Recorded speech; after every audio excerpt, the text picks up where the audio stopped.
of Broken Blade's specific gangplank play. I've fielded a lot of criticisms from other pro top laners about his. We know they are getting first seed. We know this game does not affect their specific spot in the standings. And we know they're not playing the first round of the playoffs either because they have the bye. They're going to wait and watch for who the better teams are in the upper bracket regardless. But how good can TL look in their last game on this patch, their last game of the regular season? 15-3 would be the best record TL as an org have ever gotten in the LCS. And after a catastrophically bad spring split, to turn it around with Tactical joining the roster, Broxa being here full-time, I guess, to be fair, Tactical playing full-time. He played a few games last split. Jat joining as the head coach. TL have turned a bad spring split around back to their winning form of 2018 and 2019. Yeah, I mean, it is a tune-up game for Team Liquid, but also, and I think even more so, it is a grudge match here. Doublelift did not leave Team Liquid on the best of terms, despite both sides saying, oh yeah, mutual, we both decided this is probably better for both. And It's not just one side of the bottom lane that has been traded here. This is a very incestuous bottom lane. Tactical used to lane with Treats on TSM Academy as well. So both support players trading both AD carry partners over to the other side, and both of them looking to prove that they are the better bottom lane. Now, there is so much ego in this bottom lane matchup for both sides. Both of them have been very active on social media, even though they are friendly about it and on cordial terms. I love to see matches with extra stakes attached to them as far as the trash talking goes. Yeah, they won 2019 spring together, and now they're doing battle here into this one. I do want to give credit. I know one meme we get from the internet as they fight back and forth. Really good early trading, actually. Good play. Corey J doing a great job down there. One of the internet memes about TSM is calling TSM the talent suppression machine. You know, they pick up players, they don't last very long, and it goes really poorly.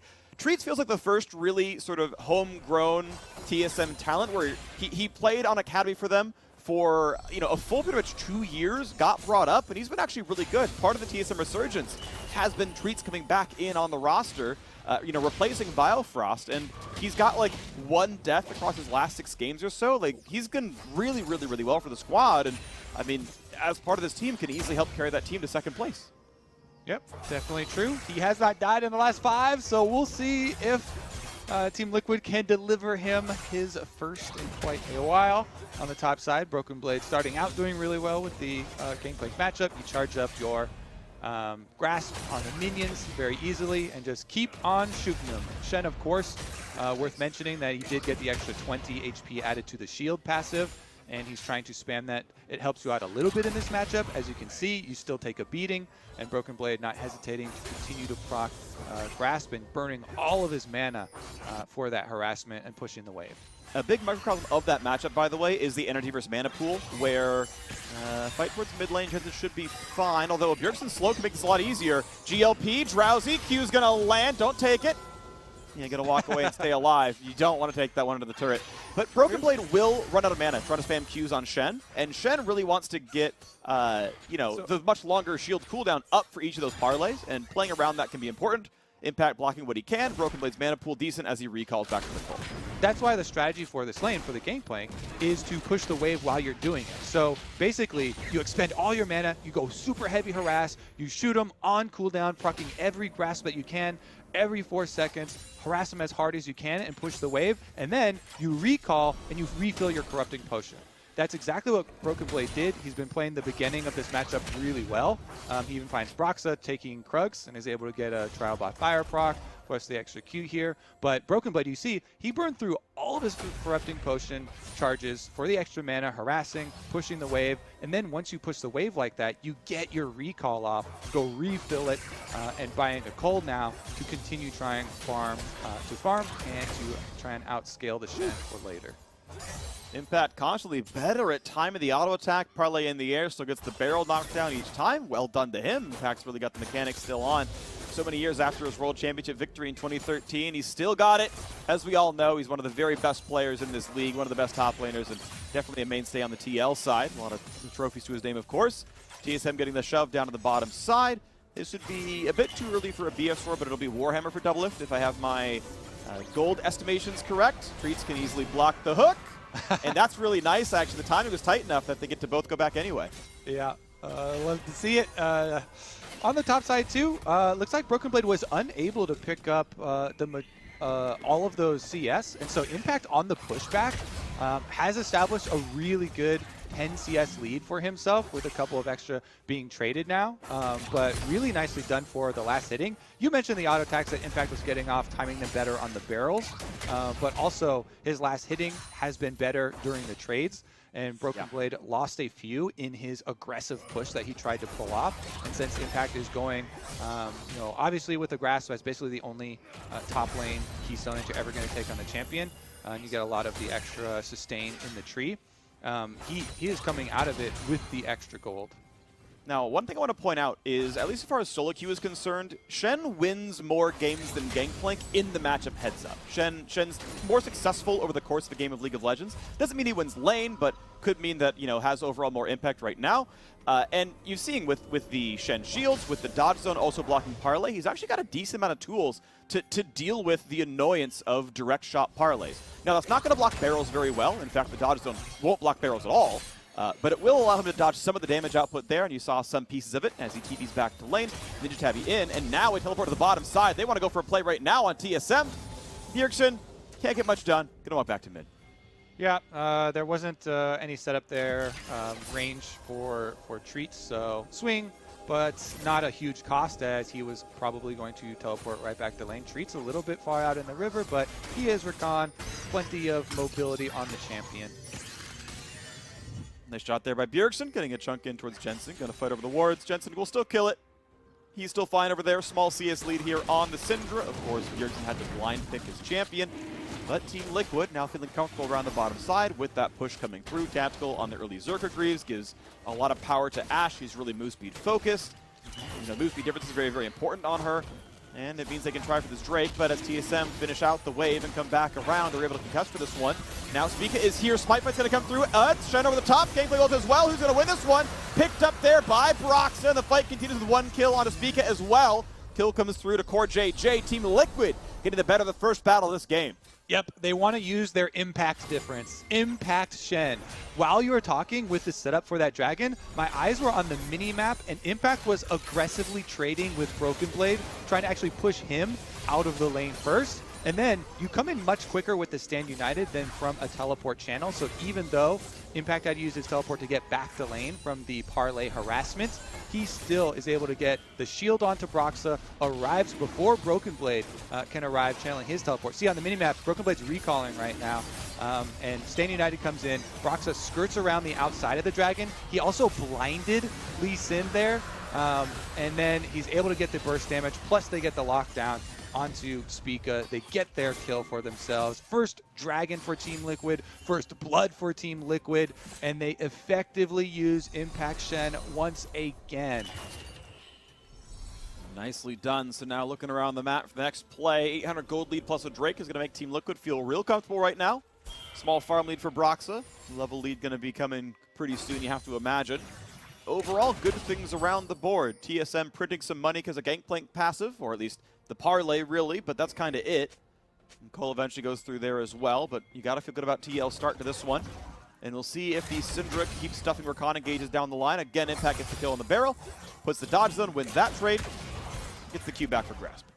Yeah, I mean, his Shen, a thing of beauty to watch ever since the old days as well. Yeah. And we saw earlier, there were some Team Liquid games where, and specifically the Dignitas one, obviously one that got a lot of criticism as they did not want to fight any of those objectives early on the bottom side of the map, and Impact didn't have to use his Stand United early. He just held it, and he held the cooldown as a threat over their head. TSM tried to call Team Liquid on that and make him use it. It's a very difficult thing to do because you kind of have to make an offensive move and draw out the cooldown, but still not overcommit to it so that you don't lose anyone. In this case, they were so committed into the dragon, and Broxah did a good job getting the smoke screen down on Spica. I believe he was just trying to sacrifice to go for the smite fight, and that Team Liquid were able to not only use it, but also get both objectives out of it. And now they've got the reset. Bottom sides are being swapped up to the top here. and they can try and set themselves up for a nice Rift-Tailed usage as Broxa has that one in hand. Treats puts down a ward to get rid of some of the vision that TL has, but ooh, that hook was just off to the side. Treats, I'm not sure if he saw it coming or just really had the nerves to keep going the same direction, expect the juke, but either way, it is Team Liquid moving their champions up to the top side of the map. No plays taken on the bot lane, but champs have already swapped around. Herald, of course, already picked up by Broxton. They want to shove that one down eventually to get some extra gold in the pockets. Let's double already here to hold top lane. He's not going to get anything too much happening down there. Clears the wave, no problem. Very easy with all the attack damage that she has on that Xayah, and everything's going to be just fine. Blue buffs on both mid laners, and 106 to 100. Pretty close game overall. Yeah, definitely still close. The main thing we're waiting on is the next force here, because once again, with this swap that Team Liquid initiated, they get the possibility of trying to use that Stand United on top side very effectively. Nice little trade here from Impact. He knows he has to use his shield and get out after the quick huge trades. But you see Broxa has just been hovering up behind the duo this whole time. Both Broken Blade and Impact with their ultimates at the ready for the possible fight. But nobody stepping out of line. No, no CC going to land on the top side. TSM play it very defensively, just trying to stick through their own jungle, as they don't want that one to break open, because if you do and you lose that fight, Team Liquid also having the Rift-Tailed can be a devastating push on your outer tower. Well, we just see that push happen. You got plate still up for 2.5 minutes. Bjergsen misses the cannon. Unlucky, it happens, but we move on and wait for the next big play. Speak is heading back to the bottom side, and we keep tracking Broxa. Rift Herald is slowly timing down. Warrior done second here, but he built other items first and had the boots, and also the Ruby Crystal means he had a pretty rich recall overall. Doing just fine right there as Core JJ goes to fight for some more ward control, could get rid of a lot of these. Broxa, as we mentioned, down to the bottom side here again, which means it's going to be hard pressed to find a way to give the gold over to Tactical, if that is the goal. So, looking at the macro too, Team Liquid have made the choice to keep their duo lane top. They would rather get top turret plates by hand and give up this dragon. In the reset, TSM have reset onto the bottom side with double lift and treats, trying to break Team Liquid's possibility even super early on of trying to stack those dragons. In doing so, though, you give up money on the top side. Core JJ and Tactical obviously will be uncontested on their turret plates. And since there is a Rift Herald here for Broxa, 3-14 minutes, you just take down the first 2 turret plates. Then as you're auto-attacking the third one down, you get the entire turret here. And the timing works out so nicely. So this is a huge gold increase for Team Liquid that has been paid for by a Cloud trade. And that's a nice play. I actually, overall, in summation, oh, this is going to be a big kickback. This is a 4 versus 1. Goodbye, Impact. You could have done nothing about this one. A nice play there, but there's still more happening. Shelly is still alive. She's going to die there, so no charge into the inhibitor. But TL get 2 full turrets, including first turret, including 5 plates as recompense. Now, that said, because bot lane has no defense either, TSM are also getting 4 plates bot side, maybe a 5th, and maybe their own turret kill here as well. So, end of the day, it is still plus at least a turret on the TL side, but a kill and a Drake on the TSM side. And it looks like, yes, this turret's going to fall as well. So look, both teams got 5 plates, both teams got the outer. The trade was top lane tier 2 for a kill and a Drake, and that feels not bad for TSM. Exactly, and that's why I started the macro discussion with it being a choice off of the reset for TSM, and then doubling down on that push to make sure that with the gank, they actually got a kill's worth of gold too in catching Impact, one of the better scenarios for TSM, as Spica made the long route and jump over around on Lee Sin to get the kickback and kill to be quite nice for them. So as you're saying, full turret plates mined by TSM since they doubled down on the commitment to their early macro choice. All right, so TSM playing the game still very close. I know a lot of people thought this might have been the preview of the finals. TSM with a very long winning streak. TL obviously in first place right now and will be so until playoffs show us otherwise. This was going to be a hype match in the making, and it is so far. 1 Drake apiece, the gold within under 1,000. Certainly a tight battle between these 2 titans in the LCS. Team Liquid, 4 titles in the last 5 splits. TSM more titles than anyone else in league history. Spica's on a ward. Team Liquid know that they have full control on the bottom side because they have Broxah here. They had vision on Spica, who's hovering around mid. If Team Liquid just tell Jensen, hey, play safe, then they can continue to try and bully down there. And Jensen does hit a stun. Well, they're going for it. Big damage coming across. They're going to force the Shen ulti down as well, enough to keep him alive. And will there be a re-engage? Broxah can't land the CC. Out they go. Bjergsen, nice try. Burned his real flash. Yeah. Help get that damage in.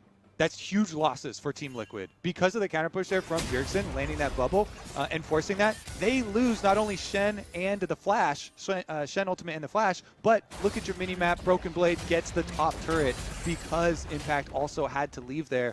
And those are the downsides of having to use your Shen Ultimate in the defensive positions.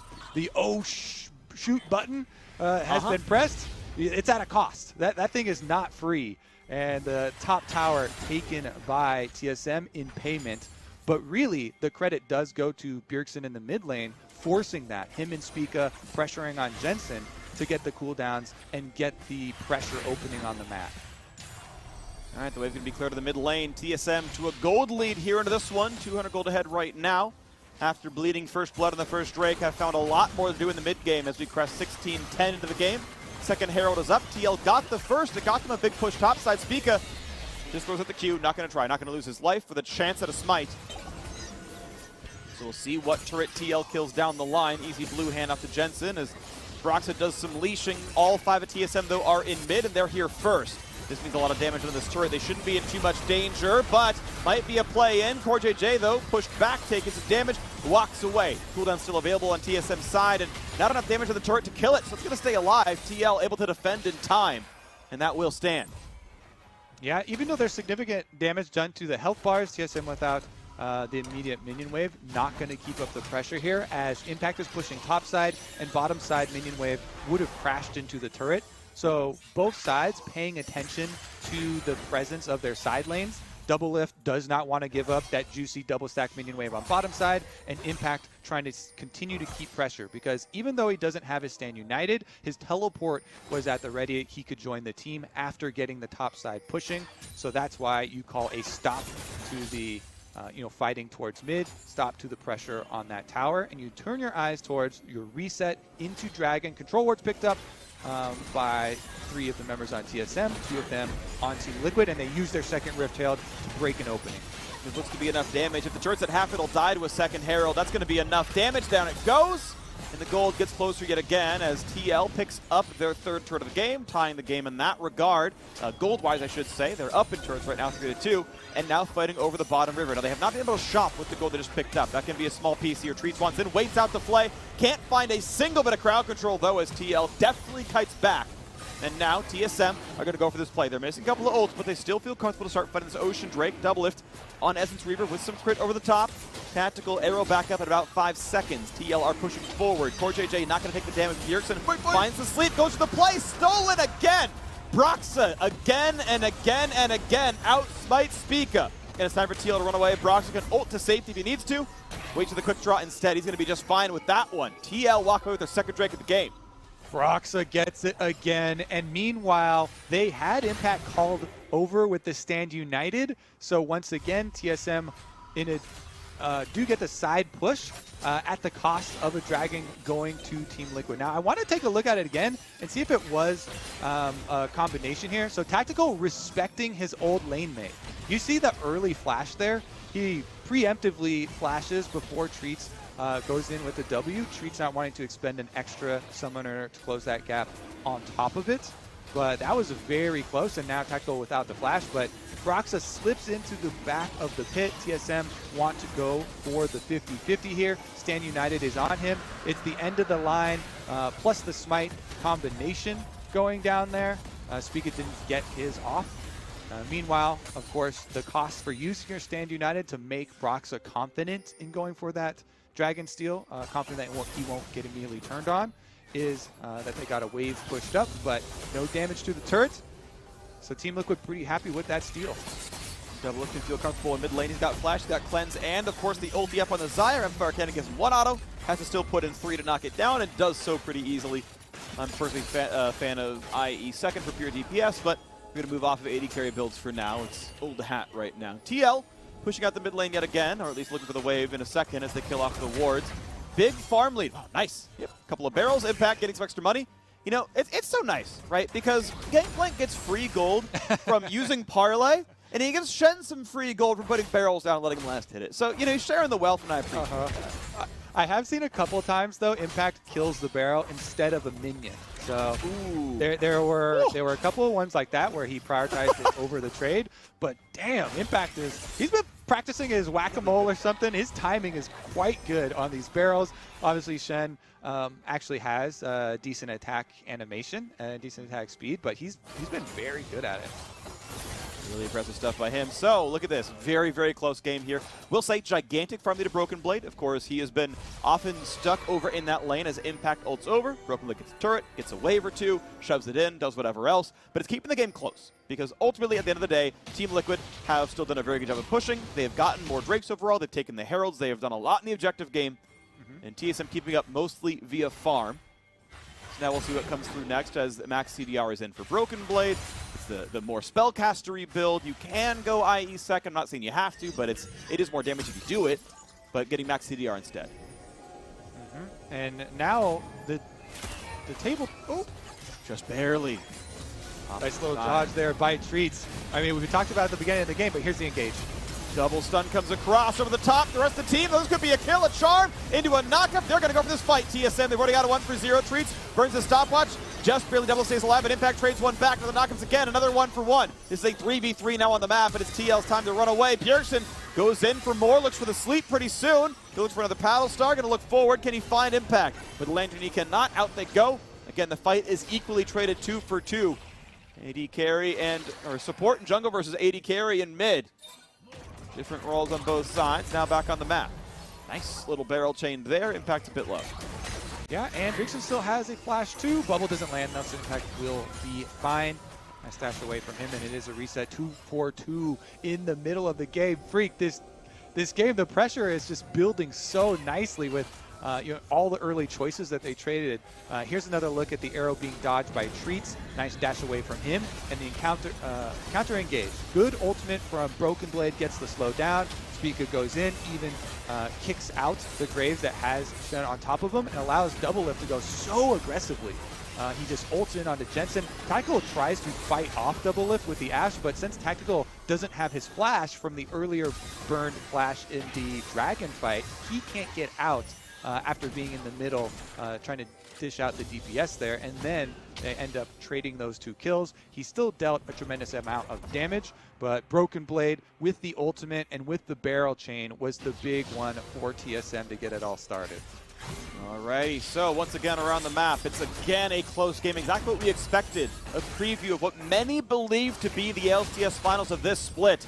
TL back on form, TSM back on form for the first time in so terribly long. It had been a lot of disappointing years for TSM where they, I think, made one final across the last 3 years or so, but now looking to be ready to go again as Broxa is here to knock down Baron Nashor. A little bit of damage, but TSM on the other side of the map, they're able to easily just quell any look at that Baron and instead grab this Drake, no problem. 2-2 in the scoreline. And imagine if Broxa had not been able to get both Smite steals, TSM would have Dragon Soul already. And honestly, that was a really good call. Another good setup from them, because if you split and you have double Scryers on the top side, then you can just continually check the Baron, and they have Spica / Broken Blade, who have teleport and a global ultimate ready, secure that dragon. Now 2-2. This game is, not to mention everything that goes into it as far as standings implications, but I've just enjoyed the back and forth from both teams. A lot cleaner of a game than we've seen for most of the year.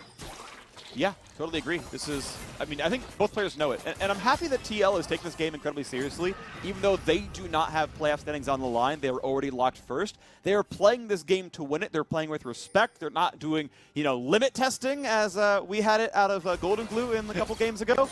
They're playing this game very, very well. And TSM, obviously, they know what they're fighting for. Playing very much as TL's equals in this game.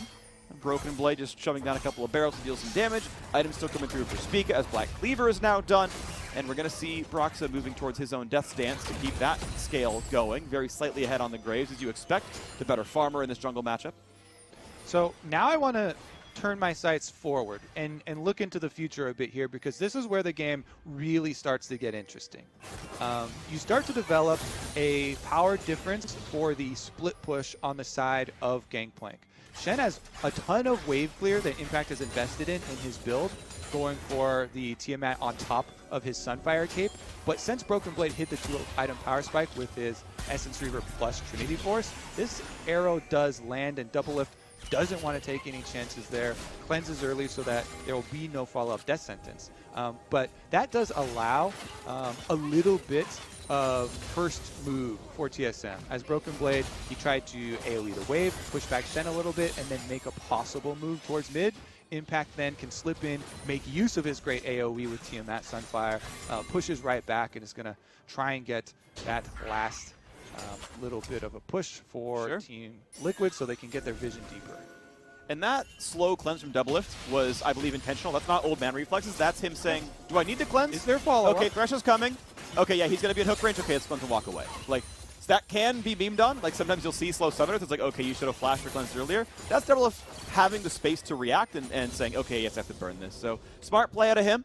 It does mean the cooldown's still going to be down for about 3 minutes. He's going to hope it's back in time for a climactic fight. Cleanse will be down for the Ocean Drake if that is fought over instantly. So that is one thing to keep in mind, that will be a summoner disadvantage, as Tactical will easily have the arrow back up. And so we'll see if that comes through, but the game's still very close between these two teams. IE done. Great 3-item spike now for the Xayah. Similar spot for Tactical, but not there just yet with less farm and no kills. And it's going to be an exciting dragon fight as well, because everybody has full summoners available to it. And the solo laners are approaching their level 16 for the split pushers, Impact and Broken Blade. But step number one, obviously, you're going to still have to keep vision over the Baron area, because you don't want to give that up in a over-focus on the dragon. So you have to split your vision a little bit. TSM are doing it first and trying to set up with some of their wards through the jungle leading up to it. Grixon even getting a little pressure onto Impact. And that would have been a 3v1. No one was going to be in range to help Impact easily. If that bubble lands, if he doesn't sidestep that one beautifully on Impact's side, that might have been a kill on Shen. He would have respawned in time for Drake, but it would have meant maybe top lane tier 2 takes a lot of its damage. As it is already, they're doing good damage there. Bot lane split push for Jensen. He has TP if he's needed, but bot lane outer drops. Top lane tier 2 still dies because TL aren't dedicating the resources to it. TSM still have a full minute until the Drake spawns, which means they got plenty of time to recall with their newly gotten gold and look for a play. Jensen also on this side of the map, able to go for a blue buff there, so find something else to take away. And we'll see now, 43 seconds till the Drake spawns. TSM not going to be able to take that recall, except maybe just on Broken Blade, who will be picking up a BF sword and so. Okay, it's actually going to be towards the Sterix Gauge pickup with the pickaxe and the jar on his fist there, so some extra damage, a bit of extra health. Gonna make sure he gets front line a bit better, as there's not a lot of true tanks on TSM's side. All right, setup is huge for this, because if Team Liquid can get their vision established first, then they have such a big advantage. Your Syndra keeps your eyes on the Rakan. Syndra's, one of her big jobs is stuffing Rakan engage. If you scatter the weak, stun through the Rakan, you can very often just 100% to zero that Rakan. And the Rakan, it puts a lot of emphasis on their ability to make the long range quick engage. He flashes for it. Fox comes up, double knockup. Paddlestar's not going to land. Trees has to watch out. He's running out of health, and he could not Zonia's in time. He was CC'd during the ulti, but able to get away. Gets the heal back on. Sleep in the front line. Impact. He is so thankful he is tanky that would have killed any other champion on the team. TL low on health bars, TSM the same, but they've got the river, so they've got the honey fruit. And Treats back up to about half HP, can queue off the dragon as well and get the health bars up. TSM gonna feel comfortable right now. Ulti's gone in both cases, but Doublelift has his summoner back, has his ulti up, he's ready to go. Poke almost gonna land, it's gonna put Core JJ to sleep. This time around, the smite does come through to Spica, and Brox will have to wait around on the wall, get the lantern back out, and TSM are on Soul Point. Okay, so they're going to go for a reset here. You see some recalls and Team Liquid establishing control over the Baron. I think they can just threaten it. I would be very cautious about fully committing to this. And TSM looked like they want to make a call on that bluff. Oh, teleport is being channeled by Broken Blade, though. Maybe they weren't as confident in calling that bluff. They actually fall for it. Teleport burned by Broken Blade. So Team Liquid happy with that little maneuver. Yeah, I mean, TL kind of like made sure that their team showed on the ward as they attacked it, right? It gets vision for, you know, that last little second as it dies. You're like, look at these Ashe arrows flying over the wall. Look, we're hitting Baron. Okay, reset. And it's like, okay, blue trinket TP, let's go, like spot it. Oh, okay, it's good job, right? It's a cooldown bait. It was nice little stuff right there. Again, want to point out Ocean Soul coming soon on the TSM side, 4 minutes from that objective being on the map. TL have grown themselves a small gold lead. You can see they're up about 1,400. That is not massive, though. That doesn't always mean everything. Doublelift actually doubling up on the QSS here on top of the cleanse to really make sure he can survive in case CC comes in his way. He can survive a lot more this way, and we'll see if he can get out the damage as a result of that. Tactical actually just hitting Baron, starting it up here. Broxy comes in to tank it. And this one, there is one Scryer available, but it is on Doublelift. He's in mid lane. He's walking away from Baron. He's not going to use it. Team don't know. TSM aren't going to check. Team Liquid get They sweep too late. TL run right back into the river. And TSM said, we're going to clear waves on our side of the map. The sneak comes through. TSM dropped the vision, and Team Liquid with a punish for that. Caught him sleeping there. Team Liquid. They backed off the Baron really early the first time, and TSM were so scared of it, and they even used the Broken Blade teleport. But the second time around, Team Liquid able to just sneak this one away. TSM, whew, they're definitely crying after that one. But now you have to refocus on trying to hold versus the split push here. Impact on Shen gets right back to duty for Team Liquid. This Baron goes a long way in accomplishing their goal of trying to get that side lane pushing. You see even Jensen is pushing out on the top side, and they have their full safety 3 squad in mid. With Thresh there, you don't have to really worry about anything. All you have to do, tactical push the lane, CoreJJ hover around him for the Lantern. Kobe, on a macro level, this is so interesting because the Baron buff times out 16 seconds before the Ocean Drake spawn. So obviously TL won't have the buff for that fight. But what's also interesting is they have to recall during the Baron buff in order to shop and use the gold so they can be powerful enough to fight for the Ocean Soul as well. A stun double, if he's got 2 cleanses, he's going to be fine. He's actually going to save all of them. Ults instead. Not sure if that was the ideal one, but he's going to stay alive regardless. Mid lane turret will fall. I am going to be very curious how much TL does during the Baron buff and when they pull off to shop and fight for the Drake. How much do they get? How greedy will they be? And will they be caught too far up when that Drake fight comes in? For now, they've already gotten 6 turrets. All tier 1s, all tier 2s are gone. Still a minute 20 left in the buff. They can't use all of it if they want to shop for the Drake. Bot lane being pushed in by Impact. I love the discussion, not only because of shopping for the Drake, but also because the setup is so important. You know, with this amount of engage that they're facing, I would advise a super early recall with the Baron empowered recalls for them, not only to spend, but to be able to replace wards. Right now, Team Liquid's wards here up very deep in the blue quadrant do not have a lot of vision closer to the Dragon Pit, and during the recall, TSM can move up during that time. So with 1 minute left on the Drake, TSM fully reset. They buy a couple extra control wards there from the rest of their members, and they prepare to make the push towards Dragon to set up for it. Team Liquid doing the same now. All right, so with 30 seconds left on the Baron, about 50 seconds left on the Drake, the recalls come through for Team Liquid. They could not crack an inhibitor turret. They got the rest of the tier 2s, though. And now this is going to be their setup here. Of course, top lane tier 2 taken a while ago, and actually, I'm seeing a TP spent top side. Of course, Impact, he's level 18, he's got 1,000,000 armor. He can ult in and use the last 10 seconds of Baron buff to force TSM top side when no one currently has teleport available. The Drake spawning in 20 seconds. Broken Blade will have it for the Drake, but now, as you mentioned before, right? Ulti from Shen is faster than Summoner TP from Gangplank. Shen can always taunt to stop the TP from Broken Blade, and then, you know, Broken Blade can't do the same to him, so possibilities are there. 5 seconds on the Drake. If TSM get this smite, they get Ocean Soul, and they close the gold lead with that regen, functionally. He's teleporting. Right now. Okay. Teleport is gone. As I mentioned, the TP can't be used, but Impact has to be careful because Broken Blade can ult into the fight. Impact might have a hard time doing this. He's going to try anyway and just take the damage. This is an outright 5v4. It's time for Spica to find the smite. There's a ward in the brush. It is an outright 5v4, but TL are backing off and giving TSM some space. Back in the pit they go. Smite! Grab! Crucially by Spica, and here comes the battle. Broken Blade not yet in the fight, though, so Impact taunts in.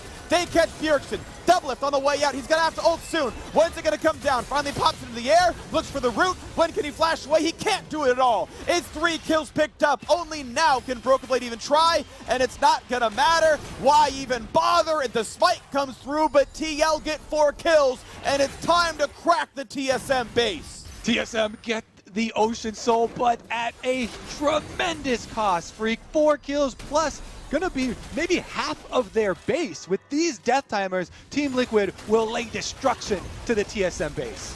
2 crucial mistakes, dropping Vision and losing respect of Baron, and then fighting the 4v5 when Broken Blade could not show, and they're going for the turrets. Team Liquid looking to deny TSM that buy. Cloud9 fans cheer. C9 will be the 2nd seed in playoffs. They will get that bye alongside Team Liquid. TL 15-3, the best they have ever done in the LCS, the top seed in